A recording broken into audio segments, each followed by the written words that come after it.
मैंने OLX पे mobile phone का ऐड लगाया था, मुझे सेल आउट करना था। तो मैंने उस बंदे ने मुझसे कांटेक्ट किया 2 दिन 3 दिन पहले ऐड लगाने से, मतलब जिस दिन वाक़या हुआ है उससे 2 दिन पहले उसने मुझसे बातचीत वगैरह की। उन दिनों वो मुझे मतलब कहता रहा कि मैं आज नहीं आ सकता, कल आऊँगा, आज नहीं आ सकता, आज मेरे ऑफिस से छुट्टी नहीं मिल रही है। तो फिर 11 रबीउल अव्वल वाले दिन वो आया रात में। उसको मैंने लोकेशन दी घर की, रात का टाइम था। उसने बोला मैं आ रहा हूँ, अकेले ही आ रहा हूँ, तो घर के नीचे आ जाऊँगा, कोई मसला नहीं है। तो वो आया घर के नीचे। मुझे भी थोड़ा सेफ़ फील हुआ कि भाई बंदा घर के नीचे ही आ रहा, और फिर आया भी वो सिविक में था। तो मतलब मेरा ध्यान डेंजर की तरफ नहीं गया। मैंने कहा एक बंदा सिविक में आ रहा है इतनी अच्छी गाड़ी में, तो वो मतलब क्या ही करेगा छोटे से फ़ोन के लिए।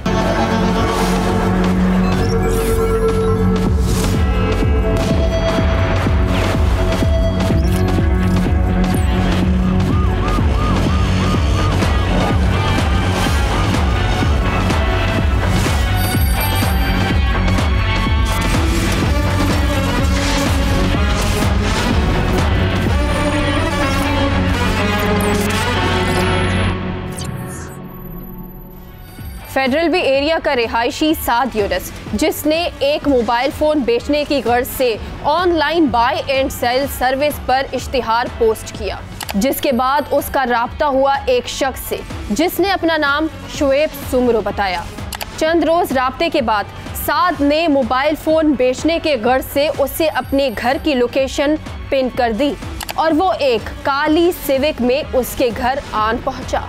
उसने मुझे बोला कि आप गाड़ी में बैठ जाओ, बाहर के हालात वगैरह थोड़े ख़राब हैं, फ़ोन वगैरह ना छिन जाए। तो मैंने कहा ठीक कह रहा है, मैं गाड़ी में बैठ जाता हूँ। मैं गाड़ी में बैठा। दिखने वगैरह में लड़का थोड़ा ऐसा था कि पढ़े लिखे घर का लग रहा था, तो मुझे कोई ख़ास डेंजर फील नहीं हुआ उस वक्त ना। तो मैं गाड़ी में बैठा, फ़ोन वगैरह चेक करा रहा था मैं उससे, सारी बात वगैरह हो रही थी।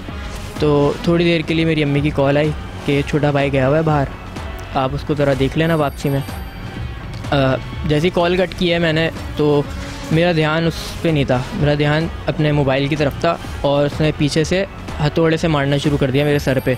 साद जिसके सर पर उस शख्स ने हथौड़ी से वार किए थे, अब ये जान चुका था कि ये मामला सिर्फ मोबाइल का नहीं बल्कि इससे कहीं ज्यादा संगीन है।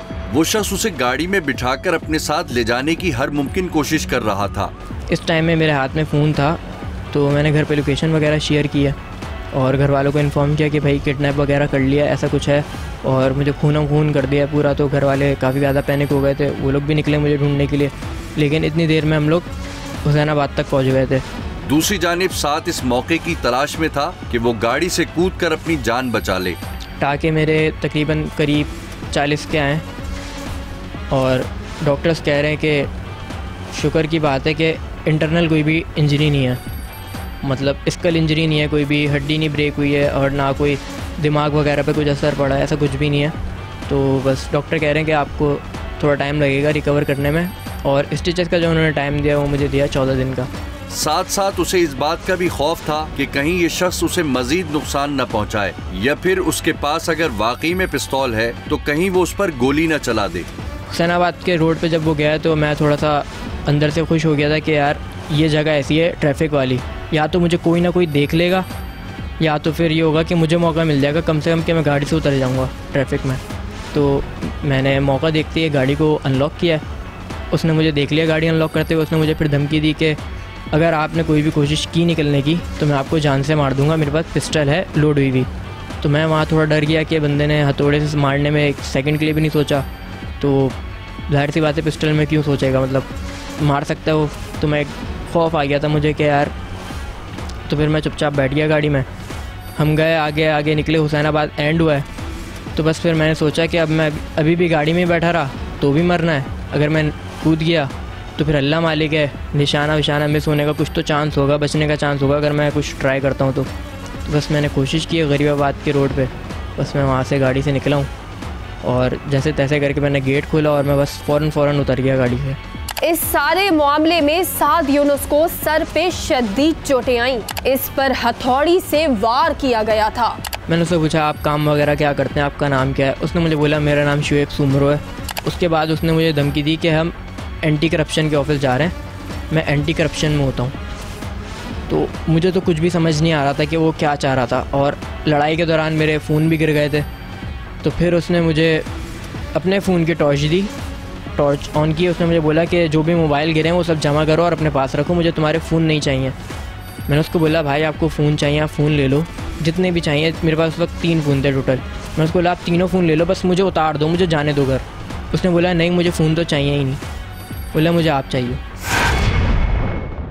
मामले की एफआईआर दर्ज कर ली गई, मगर मुल्जिम की मौके से फरार होने के बाद अभी तक कोई पहचान ना हो सकी। पुलिस वालों ने बहुत अच्छा ताउन किया, वो मतलब हर 2 दिन बाद, हर 1 दिन बाद मुझे खुद पर्सनली SHO की, DSP की, इंस्पेक्टर्स की और जो भी पूरी इंटेलिजेंस टीम है वो सब मेरे साथ मौजूद थे उस वक्त हॉस्पिटल में। उन्होंने मेरे स्टेटमेंट्स लिए और मेरी उसी वक्त वीडियोस और स्टेटमेंट्स जो भी मैं दे सकता था मैंने उस वक्त उनको प्रोवाइड किया और काफ़ी अच्छा ताउन किया पुलिस वालों ने। हमेशा जब भी कुछ करें, कोई लोग ख़रीदो फ़रोख्त करनी ऐसी एप्लीकेशंस पे, तो पब्लिक प्लेसेस या मॉल्स वगैरह को प्रेफर करें और कभी भी अकेले नहीं जाएं।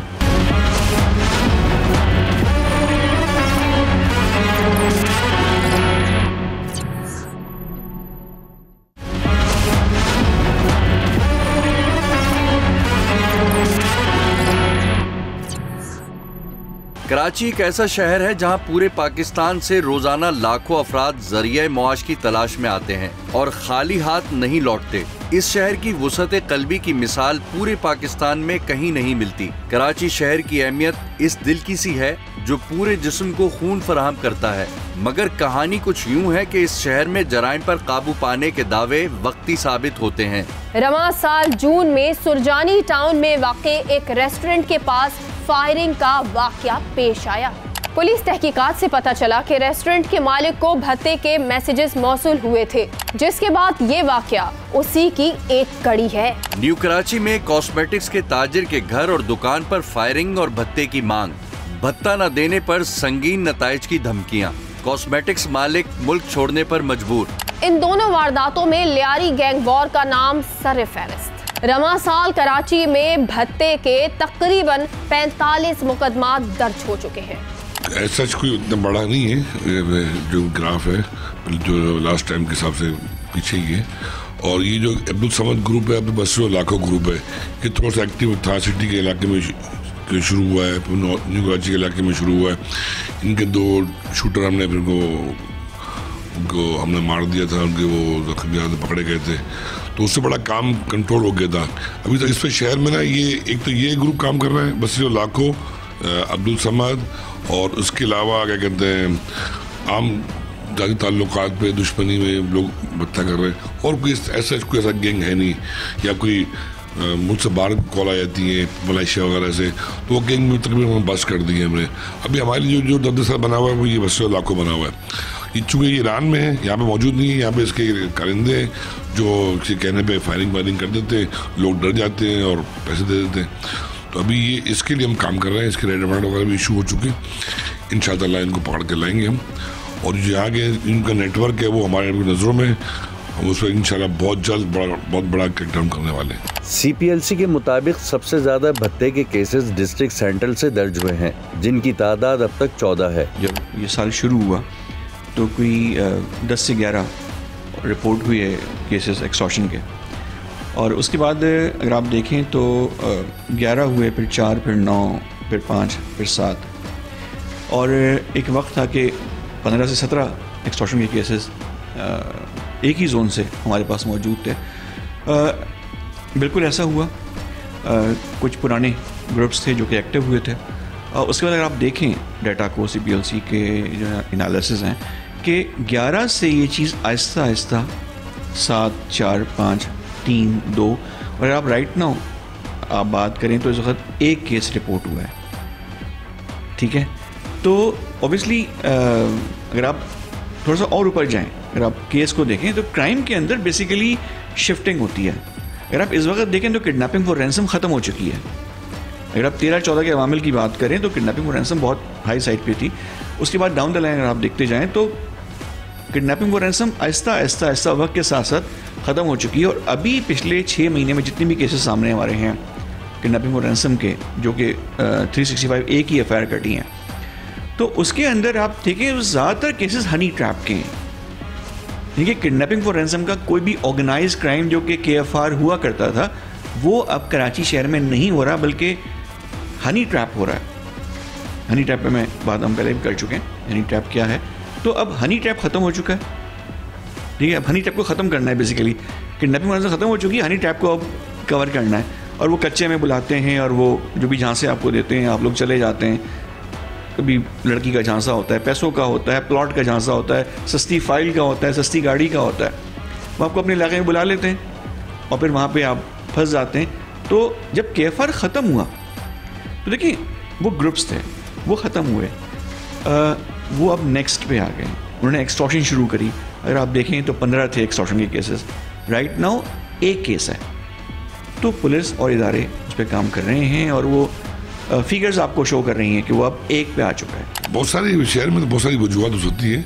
ये जो हम जिस टारगेट हम इसको स्पेसिफाई करते हैं कि ये हमारा जो क्राइम जो वाबस्ता लोग हैं, ये इनका ये मुल्क पे नहीं है और ये व्हाट्सएप पे और ये उस पर अवेलेबल लोगों से बातचीत करते, तो इसके लिए थोड़ी मुश्किल हो रही है। इस वजह से दोस्त ये शायद बढ़ भी गया हो, लेकिन हमारा इशू ये है। बाकी जो कराची का नेटवर्क है वो हम तकरीबन ख़त्म कर चुके थे, वो दोबारा 2 महीने में वो दोबारा शुरू हुआ है, उसको भी हम इंशाल्लाह बहुत जल्द ख़त्म कर देंगे। हमारा इंडिपेंडेंट इदारा है, हमारा एडीसी साहब ने बिल्कुल ही हमें ये स्पेशल इन्वेस्टिगेशन यूनिट है, ये स्पेशलाइज लोग हैं सारे हमने यहाँ पर, और हमें बिल्कुल इंडिपेंडेंट उन्होंने किया हुआ है। हमारी तफ्तीश हम अपने हिसाब से बिल्कुल मेरिट पे करते हैं, हमें कोई किसी किस्म का हमें कोई इंटरफेयर किसी का भी नहीं है।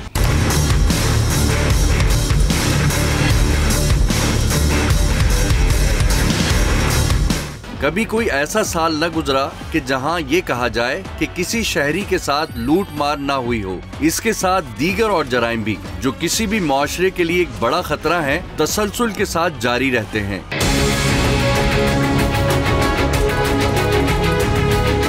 शहर कायद में सवारी रखना हुआ दुश्वार। कोई आ जाएगा कहीं से भी और ले उड़ेगा आपकी सवारी। गाड़ी के लुटेरों ने अदाकारा की गाड़ी उस वक्त छीनी जब वो अपने घर से गाड़ी में बाहर जाने के लिए निकली, और एक ऑल्टो गाड़ी में मुसल्लह मुल्जिमान ने अदाकारा और ड्राइवर को उतारा और गाड़ी ले उड़े, जिसके बाद AVLC और CIA पुलिस की मुश्तरका कार्रवाई के बाद गिरफ्तारी अमल में आई और मुलजिम राना काशिफ, जो कि पुलिस एहलकार फॉरेन सिक्योरिटी सेल में तैनात है, जिसने अब तक 2 दर्जन से जायद गाड़ियां छीनने का एतराफ किया। CPLC के मुताबिक रवां साल कराची में गाड़ियां छीनने की वारदातों के 214 केसेस रजिस्टर्ड हो चुके हैं। याद रहे कि ये सिर्फ गाड़ियां छीनने की वारदातें हैं, जबकि गाड़ियां चोरी होने की वारदातों के 1262 केसेस भी रजिस्टर्ड किए जा चुके हैं। ये आदत शुमार थे गाड़ियों के, और अगर मोटरसाइकिलों की बात की जाए तो शहरियों का कहना है कि कराची के थानों में मोटरसाइकिल चोरी या छीनने की FIR कटवाना जुए शील्ड लाने के बराबर ठहरा। इसके बावजूद रवां साल CPLC के मुताबिक 26,697 मोटरसाइकिल चोरी के वाकयात रजिस्टर्ड किए जा चुके हैं और असलहे के जोर पर 4,605 मोटरसाइकिल छीनी गई हैं। देखिए, रिकवरी रेशो बाइक का बहुत कम है, बाइक का रिकवरी रेशो बहुत ही कम है। आप कहेंगे 5 से 8-10% के अंदर इसका रिकवरी रेशो है। मगर आप वहीं पे 4 व्हील की बात करें तो 4 व्हील का रेशो कुछ महीनों में 70 to 80% पे भी गया है। अगर आप उसको एवरेज आउट करेंगे तो इस अबाउट 30 to 40% रिकवरी 4 व्हील की मौजूद है, तो वो रिकवर होती है। हमारा लॉ एंड ऑर्डर तो आप लोगों को सबको पता है, ख़ास तौर पर कराची के हवाले से। कराची तो ऐसा लगता है कि लावारिस, कराची का मामला तो है ही लावारिस का। कराची सबको पालता हुआ एक अलग मसला है। अभी हम जिस टॉपिक पे बात कर रहे हैं ना, वारदात के ऊपर, अगर हो भी जाता है ना तो होने के बाद वो थाने पे जाता है तो थाने वाले बोलता है कि उसको भाई FIR कटवाओ, तो वो उससे पहले पैसे लेता है भाई। तो ये ना पैसे लेने के बाद तो ये ना वो थाने वाला बोलता कहाँ से हुई, कैसे हुई, यूँ हुई वो हुई। एक तो बंदा वो परेशान है, क्या उसकी बाइक चले गई, अब उसको टेंशन है कि चलो बाइक गई तो गई, अब उसके साथ अल्लाह ने अगर कुछ वाक़या ना कुछ गलत मामला हो गया तो उस पर करके दर्द उसका और टेंशन में बैठा हुआ है। उसके साथ जो हमारे महाफिज हैं, जिनके वो उसके साथ ताउन करना चाहिए, जो उसके साथ मामला करना चाहिए, उनके साथ कोई भी रिलेशन नहीं। ये तो हम सबको पता है, हम सबको पता है। मगर जो FIR कटाने के लिए जो जाता है वो चक्कर लगाते रहता है, और अगर बाइक चोरी हुई, बाइक बाद में अगर मिल भी जाती है तो वो इस कंडीशन में मिलती है थाने से कि जिसकी बाइक होती है वो लेने से इनकार कर देता है कि मुझे ये बाइक ही नहीं चाहिए। उसकी जो हालत होती है, रिम चेंज होते हैं, हर चीज़ तो निकाल ली जाती है। अगर थाने वाले पकड़ के थाने में भी ले आए तो थाने वाले खुद ही ये काम कर देते हैं, निकाल देते हैं सारा सामान। ये तो सबको पता है, किसको नहीं पता ये बात। एक दफ़ा सवारी लेके गया था इलासी रोड पे, वहाँ पर 2 लड़के आए मेरे साथ, सही है, सामने से आके मुझे गिराया, मैं समझा साइड मारा होगा गलती से। उसके बाद उन्होंने डायरेक्ट गन निकाला, बोलता मैं पुलिस वाला हूँ। मैंने बोला ये बोलना क्या चाह रहा है। बाद में देखा तो मोबाइल मांग रहा है, फिर क्या करना पड़ा। जज्बाती तो बहुत था कि पकड़ूँ। जब मैंने इधर उधर देखा सारे दुकान वाले मुझे ही देख रहा है। मैंने बोला यार यहाँ तो मुश्किल है। बाद में पता लगा कि इलासी कोड, अय्यूब कोड, ये ख़तरनाक जगह है। सब बोले यहाँ पर जाना ही नहीं चाहिए, और कोई बाइक वाले जाते भी नहीं वहाँ पे। मेरे को तो 2 महीना हो गया, अभी ऑफलाइन चला रहे। अब इसमें भी कभी कभी सुनने में आ रहा है कि पुलिस वाले पकड़ेंगे ऑफलाइन, ये वो गैर कानूनी। अब मजबूरी है भाई, रोज़गार चलाना घर के लिए। अब सारे खड़े ऑफलाइन में खड़े बगैर मोबाइल। रात होते ही टेंशन होता है कि मोबाइल लेके सवारी ले, ऑनलाइन पे यहाँ जाए कि नहीं जाए, टेंशन ही होता है। अभी हमजा हमारा बच्चा है कि हमजा उसकी गाड़ी 3 महीने छीन के ले गए, इधर से निकला वो आगे गाड़ी छीन ली उससे। 3 महीने हो गए, गाड़ी की FIR भी कटवाई है, कोई जवाब नहीं हमें मिला। मतलब मोबाइल छीने जा रहे हैं, एक मोबाइल के पीछे इंसान को मारा जा रहा है रोडों पे, कोई पूछने वाला नहीं है, लावारिस है सिंध पूरा। सर एक तो हमारे हालात और मामला इतने डिफ़िकल्टीज़ हो गए हैं कि रोज़ाना की बुनियाद के ऊपर छीना झपटी कहीं से मामला इलाकों में आप देखते हैं, कई वारदातें आप देखते हैं, गुर्बत, बेरोज़गारी, सारी चीज़ें। और फिर पुलिस के पास आप कंप्लेन करने जाते हैं तो पुलिस आपका साथ नहीं देती, वो आपके उसके ऊपर एक्शन नहीं लेती, कंप्लेन लिख देती है, पर कोई चीज़ मिलती नहीं है, कुछ भी हमारे पास रिटर्न कुछ भी नहीं है इस चीज़ का। 2 व्हील स्नैच अगर आप हम स्पेसिफिकली देखते हैं, बहुत पर्टिकुलर होकर तमाम चीज़ों को देखते हैं। हमारे लिए स्नैच एक अलग है, क्योंकि स्नैच में ऑर्गेनाइज ग्रुप्स काम कर रहे होते हैं। अगर हम वी कम टू थेफ्ट, तो थेफ्ट में उसके दूसरे डिफरेंट फीचर्स हैं। अगर हम ओवरऑल बात करें तो ईस्ट जो है हमारा है, ईस्ट के अंदर सबसे ज़्यादा जो है इस वक्त 2 व्हील स्नैच पिछले 8 महीनों में हुई है। ऑलमोस्ट 1479 के करीब स्नैचिंग हुई है। अगर सेंट्रल को देखें, सेकंड सेंट्रल पे हमारा आ रहा है 540 के करीब स्नैच हुई है। 2 व्हील थेफ्ट पे हम आएंगे तो फिर 6000 के करीब जो है वो डिस्ट्रिक्ट ईस्ट में हुआ है, और 3300 कोई सेंट्रल में हुआ है। अच्छा, उसके साथ कोरंगी भी थेफ्ट का एक बहुत बड़ा पार्ट है। मैं इन पे फीचर से बात करूँगा कि क्या उसकी वजूहत हैं। ऑलमोस्ट के 5000 के करीब जो है वो 2 व्हील थेफ्ट पे हुआ है।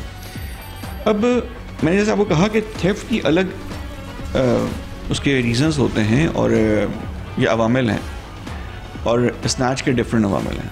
हम पहले थेफ्ट पे बात करें। थेफ्ट का क्वांटम ज़्यादा है। अगर आप देखें तो 3500-4000 का एक फ़िगर है जो कि काफ़ी अर्से से मेंटेन है कि 3000 और 4000 के दरमियान ये फिगर्स मूव होती हैं। आपने ओपन जगह पे बाइक अपनी खड़ी की हुई है, विदाउट लॉक आपने गाड़ी की हुई है और बस खड़ी हुई है, एक कच्चा चुनने वाला बच्चा आया, उसने बाइक उठाई और साइड में कर दी। उसके बाद जो चोर जो ग्रुप है उसने वहाँ से उठा के अपने पास डाली और वो ले गया। पार्किंग है, गलत जगह पार्किंग कर दिया आपने जो सेफ़ पार्किंग है वहाँ पे नहीं की है। अपार्टमेंट के बाहर आप बाहर पार्किंग कर रहे हैं जहाँ पे कोई चौकीदार मौजूद नहीं है। इस तरह के फीचर्स में चोरी होना बहुत आसान काम हो जाता है। जहाँ पे आप आवाम थोड़ा सा एक्टिव होना पड़ेगा। यहाँ पे सारा काम पुलिस को दे देना कि जी आपके घर के बाहर भी एक गार्ड खड़ा हो पुलिस का और वो चेक करे कि जी आपकी फैक्ट्री के बाहर तो चोरी नहीं हो रही, इट्स नॉट पॉसिबल। थोड़ा सा एटलीस्ट हमारी जो पार्किंग्स हमने बनाई हुई है फैक्ट्री के बाहर, अपार्टमेंट्स के बाहर, एटलीस्ट हम लोग वहाँ सेफ्टी अगर अपनी शुरू कर लें तो फिर एटलीस्ट इस क्राइम में शिफ्ट होगा, कमी आएगी। अच्छा, अब आप आ जाएँ स्नैचिंग के ऊपर, या जो ईस्ट में हम बता रहे हैं कि ईस्ट में हो रहा है। अगर आप उसकी देखेंगे जोग्राफिकली, ईस्ट जहाँ पे आता है, जहाँ पे आने और जाने का रास्ता हाईवेज़ पे मिल रहा होगा, ठीक है, या डाउनटाउन्स पे मिल रहा होगा, ये जो कच्चे इलाके हैं वहाँ पे मिल रहा होगा, जो इलाके उनसे ज़्यादा करीब होंगे। अगर आप ईस्ट को और सेंट्रल को देखें, इन दोनों एरियाज़ को, तो गाड़ी छीनना और उसके बाद हाईवे मूव कर जाना जल्दी से, या ठट्टा की तरफ मूव कर जाना, ये आसान है, ठीक है। इसी तौर पे अगर आप और मज़ीद देखेंगे जो सिटी है या साउथ के इलाके, यहाँ से बाइकों की चोरी और छीनना नहीं है।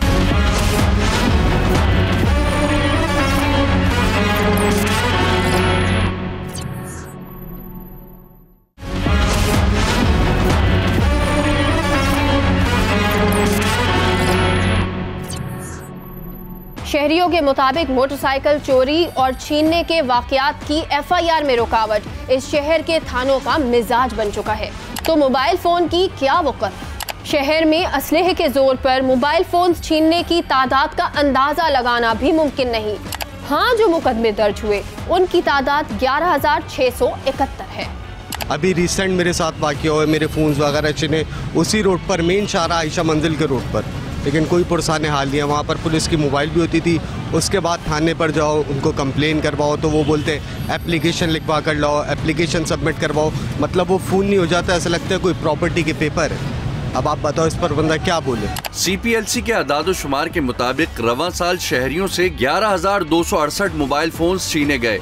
यूं रवां बरस मोबाइल फोन छीनने की यौमिया शरह 46.37% रही। इसी तरह रवां साल जनवरी से ताहाल अगवा के 2,565 वाक़यात रिपोर्ट किए गए और अगवा बराए तावान के 27 केसेस रिपोर्ट हुए, जबकि बच्चों के अगवा के 346 वाक़यात रिपोर्ट हुए। ये खुशाइंद बात है कि रवां साल ताहाल बैंक डकैती का कोई वाक़या रिकॉर्ड नहीं हुआ। सर, रिकवरी तो कभी भी नहीं हुई और रवैया तो थाने का आपको पता ही है, जब तक माल ना खिलाओ तो ना FIR काटेंगे ना कच्ची रसीद बनाएंगे। जाते रहते हैं कि अब ये इंस्पेक्टर साहब के या वो हेड मोरल होता है वहाँ पे, तो कुछ भी तावन नहीं करते, ऊपर से उल्टा पैसा मांगते हैं। बस FIR काटते, कच्ची FIR, और बोल देते हैं कि बस इंशाल्लाह जहाँ से मिलेगी सेटिंग बन जाएगी, हम आपको बता देंगे।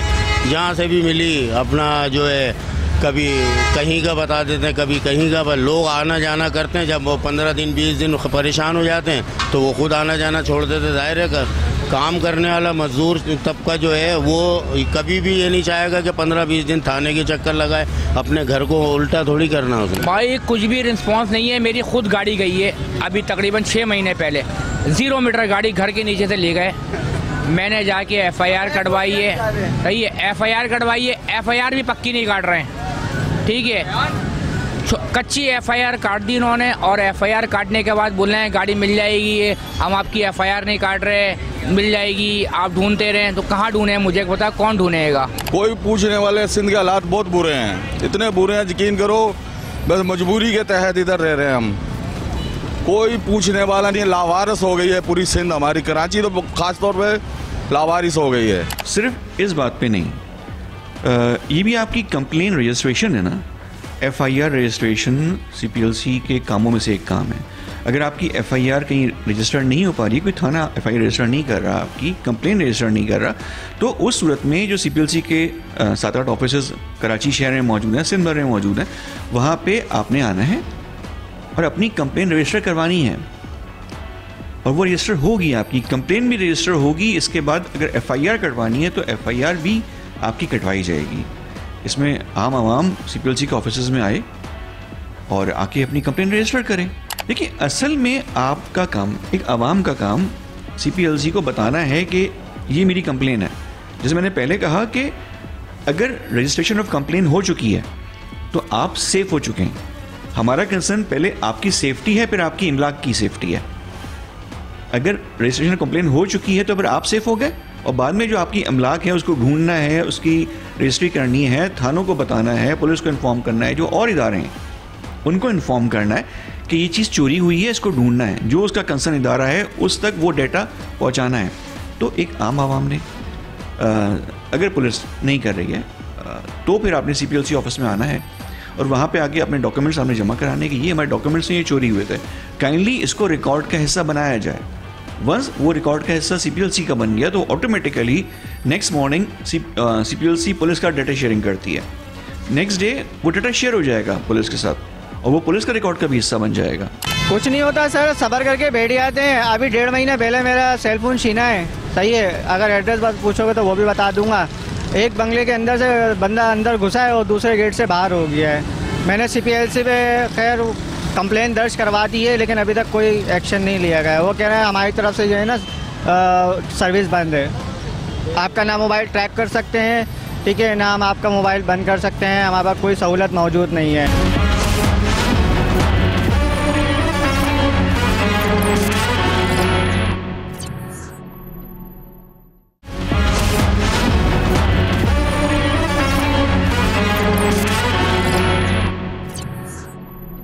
कराची में रवां साल शहर के मुख्तलिफ इलाकों में कत्ल के 390 वाक़यात रिपोर्ट हुए हैं और इसी अरसे में इक़दाम कत्ल के 686 और इक़दाम खुदकुशी के 8 वाक़यात रिपोर्ट हुए हैं।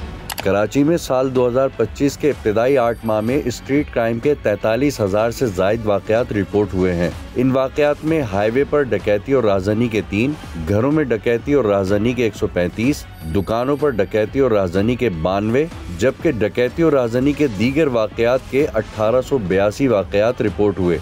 इन वाक़यात में डकैती मज़ाहमत पर 60 अफराद कत्ल और 216 जख्मी हुए। साल 2025 के पहले 6 माह में शहर के मुख्तलिफ थानों में कत्ल के 290 वाक़यात रिपोर्ट हुए, जबकि 2024 के पहले 8 माह में डकैती मुज़ाहमत पर 78 अफराद कत्ल और 310 जख्मी हुए थे। कराची पुलिस भी जराइम पेशा अनासिर के निशाने पर नजर आ रही है। रवां साल के दौरान अब तक शहर के मुख्तलिफ इलाकों में मजमूई तौर पर 14 पुलिस एहलकार जिंदगी की बाजी हार गए, जिनमें एक एसआई समेत 6 पुलिस एहलकारों को टारगेट किलिंग का निशाना बनाया गया। शहर में सीटीडी और स्पेशल ब्रांच का खुफिया नेटवर्क गैर फाल दिखाई देता है। पुलिस पर पे दर पे हमले और उन्हें टारगेट किलिंग का निशाना बनाने में मुलव्विस दहशतगर्दों का ताहाल कोई सुराग नहीं लगाया जा सका। पुलिस जो है दिखावे के लिए है, कोई काम नहीं कर रही है, कोई कारकर्दगी नहीं है। आवाम जो है हमारी लुटने के लिए और गोली खाने के लिए। अगर ये पुलिस वाले ही अगर हम लोगों का काम नहीं करेंगे तो कौन करेगा? चोर तो आएगा ले जाएगा, नहीं देंगे तो वो गोली मार देता है भाई डायरेक्ट। और ये पुलिस वालों का काम क्या रह गया? ठेले वालों से लेने पैसे 150-150 रुपये, रक्शे वालों से लेने। अभी क्या करा था? चिंची बंद थे, कोई नहीं। आप लालू के डाकखाने पे आते 100-100, 150-150 रुपये लेके छोड़ लेते। जहाँ तक पुलिस का रवैया है और पुलिस की बात है तो ये तो इट्स वेरी कॉमन कि बिल्कुल पुलिस जो है ना कोऑपरेट नहीं करती है। इसमें जो है ना कोई दो राय तो है नहीं, हो भी नहीं सकती। अगर एक बंदे के साथ कुछ हो जाता है और वो जाके पुलिस में थाने में जाके बैठ जाता है, यार मेरे साथ ये जुल्म हुआ है, मेरी एफआईआर कर दो, या मेरे ऊपर ये जुल्म हो गया है तो इसका जो है ना आप एक शिकायत कर दो, तो वो तो आपको पता है कि इस खासकर मैं कराची की बात करूँगा कि मेरा तजुर्बा है जाती कि यहाँ पर कुछ भी नहीं होता। पुलिस बिल्कुल इररिस्पॉन्सिबल है इस बारे में, बिल्कुल नो डाउट। देखिए, आम आवाम को सबसे पहले तो पुलिस को इन्फॉर्म करना चाहिए, क्योंकि पुलिस वो इदारा है जिसने काम करना है, ठीक है। और पुलिस को इन्फॉर्म करने के बाद आपने सीपीएलसी को इन्फॉर्म करना है। सीपीएलसी आपका अपना इदारा है, यही आपका एक लिजॉन मेंटेन करवाएगा और आपके केस को प्रोसीड करेगा। अगर आपको पुलिस, लेट से कि आपने भी कहा कि एफआईआर आपकी नहीं कट रही, आप पुलिस के पास जाएं, क्योंकि पहले आपने वहीं जाना है, 15 करना है, पुलिस को इन्फॉर्म करना है हर केस में। फिर आप पुलिस थाने जाएंगे, वहाँ पे जाके अपनी एफआईआर या अपनी कंप्लेंट रजिस्टर करवाएंगे, और उसके बाद आप सीपीएलसी आकर, अगर तो नहीं हो पा रहा है, और आप फिर भी अगर नहीं हो पा रहा है या हो पा रहा है, आप एक पजल हैं कि ये होगा कि नहीं होगा, तो आप सीपीएलसी आके फौरी तौर पे अपनी उसकी रजिस्ट्रेशन करवाइए। मोबाइल में मैं कहूँगा कि ज़रूरी तौर पे करवाएं। आप पुलिस को भी इन्फॉर्म करें और सीपीएलसी को ज़रूरी तौर पे इन्फॉर्म करें। मोबाइल में तो मैं ज़रूरी कहूँगा कि आप ज़रूरी तौर पे इन्फॉर्म करें, क्योंकि तमाम जो एसोसिएशंस हैं जहाँ मोबाइल बिकने आ रहा है, ऑब्वियसली मोबाइल मार्केट में आएगा, इन सब की एक एसोसिएशन बनी हुई हैं, वो 100% मोबाइल को वेरीफाई करती हैं, और वो वेरिफिकेशन सिर्फ सीपीएलसी के डेटाबेस से होता है। क्योंकि आप सीपीएलसी कॉल करते हैं, एक ही नंबर है ना 1102 आपके पास, आप उसको कॉल करके पूछें यार मोबाइल ख़रीद लूँ, ठीक है। तो अगर आपने कंप्लेन कराई हुई है और कोई ख़रीदार मौजूद है इस वक्त मार्केट में, जब कोई आम आदमी आपस में बेच रहा है और आपकी कंप्लेन हुई हुई है, तो ऑटोमेटिकली आपका मोबाइल एक गजेटेड चोरी का मोबाइल है, तो उसको बिकना नहीं चाहिए, आपकी कंप्लेन होनी चाहिए, ठीक है। तो आपने कंप्लेन करा दी मोबाइल की ज़रूरी तौर पे, उसके बाद अब किडनैपिंग और रैंसम है, एक्सटॉर्शन है, यू नीड हेल्प। ऑब्वियसली इस तरह के ऑर्गेनाइज क्राइम में आप उन लोगों से डील नहीं कर सकते, और आप ये बहुत टेक्निकलिटीज़ हैं इसके अंदर, इसको हैंडल करने के, तो फिर आपको सीपीएलसी के जो एक्सपर्ट्स हैं, यू नीड हेल्प होते हैं। तो फिर आप यहाँ पे आइएगा, यहाँ सीआरसी में गेट नंबर 4 पे आपकी कंप्लेन रजिस्टर हो सकती है। जो तमाम जोनल ऑफिसेज हैं वहाँ पे हो सकती है। ये ऑफिस 24/7 खुला हुआ है, ये बंद नहीं होता, आप किसी वक्त भी आ सकते हैं। अमनो अमान और जानो माल का तहफ़्फ़ुज़ अवाम पाकिस्तान का आईनी और बुनियादी हक है, लेकिन रोशनियों का शहर कराची जराइम पेशा अनासिर के निशाने पर रहा। शहर के गली मोहल्लों और चौराहों पर स्ट्रीट क्रिमिनल्स शहरियों को लूटते रहे।